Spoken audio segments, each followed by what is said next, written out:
Dis die streek wat gewoonlik die meeste witmielies in die land lewer.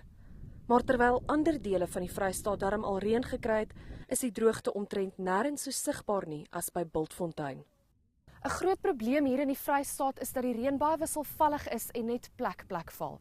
Een boer sal byvoorbeeld heel goeie reën kry, maar sy buurman dan net 'n paar millimeter.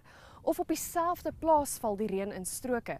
Terwyl een landery goeie reën kry, kry die ander een niks nie. Nikki de Villiers het 'n gemengde boerdery in die distrik, mielies en vee. Hy moes reeds die helfte van sy kudde verkoop en die mielies groei ook nie.